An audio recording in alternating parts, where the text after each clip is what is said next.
अस्सलाम वालेकुम गाइस, मैं हूं जाहिद भट्टी और आप देख रहे हैं शिकागो देसी व्लॉग। तो आज मैं बनाने जा रहा हूं फ्राइड ब्रेड विद वेजिटेबल। और उससे पहले अगर आप मेरे चैनल पे नए हैं तो प्लीज़ सब्सक्राइब कर लीजिएगा, और अगर आपने ऑलरेडी मेरे चैनल को सब्सक्राइब कर लिया है तो उसके लिए शुक्रिया। तो चलिए रेसिपी बनाना स्टार्ट करते हैं। ये बहुत ही आसान रेसिपी है और बहुत ही जल्दी बन जाती है, क्विक रेसिपी है, तो इंशाल्लाह आपको ज़रूर पसंद आएगी। तो चलिए स्टार्ट करते हैं। तो गाइस यहाँ पे अभी स्नो स्टॉर्म वार्निंग दी गई है और स्नो स्टॉर्म आने वाला है बहुत बुरा आज रात को। और जो कि आप मौसम देख सकते हैं बाहर कि यहाँ पे अभी दिन का टाइम है और बहुत ही गहरे बादल आए हुए हैं। ऊपर ये देखें पूरी स्नो ही स्नो है। तकरीबन 3 दिन के लिए कह रहे हैं कि स्नो पड़ेगी और कम से कम भी 12 से 14 इंचेस स्नो बता रहे हैं, अभी एक्सपेक्ट कर रहे हैं।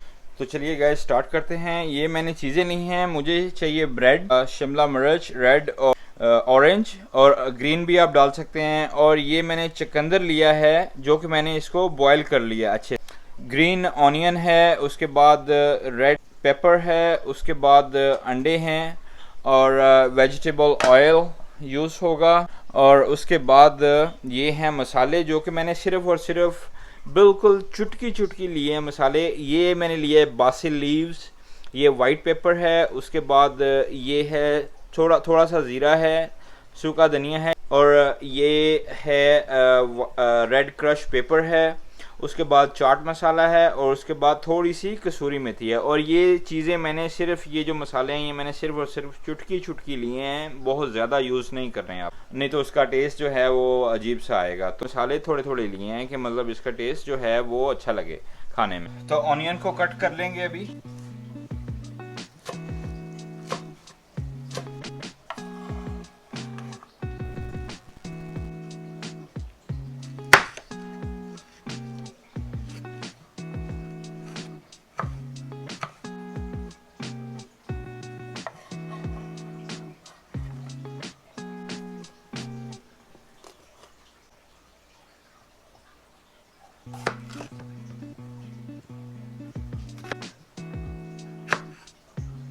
रेडी कर दी हैं चीज़ें कटिंग करके।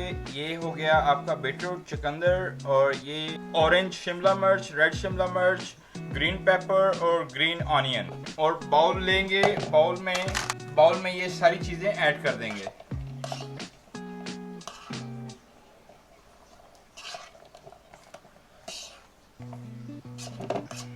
तो लीजिए ये सारी चीज़ें इसमें ऐड हो गई हैं। अंडे डालेंगे, 2 अंडे, क्योंकि मैंने मटेरियल जितना है वो उतना हिसाब से रखा है, और इसमें 2 अंडे डालेंगे। तो ये देखें 2 अंडे मैंने डाल दिए हैं। इसमें जो मसाले आपको बताए थे वो सब इसमें मिक्स कर देंगे। मसाले डाल दिए हैं और अभी इसको अच्छे से मिक्स कर लेंगे। तो लीजिए गाइस मटेरियल हमारा रेडी हो चुका है और अभी हम ब्रेड बनाना स्टार्ट करेंगे।